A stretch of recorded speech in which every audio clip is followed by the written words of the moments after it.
来乡亲啊，继续来到宜兰的龟山岛，早起再度来喷发着红烟。这个喷发的量讲比以往加真多。东北角风景区龟山岛的队长嘛，针对这个机警出面来说明。上个礼拜有一个地震，其实它都有稍微一个松动的啦。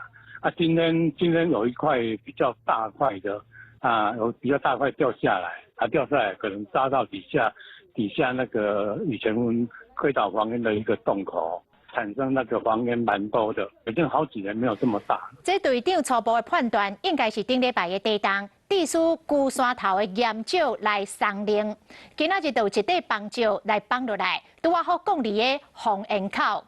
讲这个龟山岛的底部一直咧呛烟，而且这个烟是愈呛愈多。都市四khu恁等的海水，拢变做冷白色的。这个稀奇的景象，拄好互想海岸的游客拄到，赶紧用手机把这个美景给摄落来。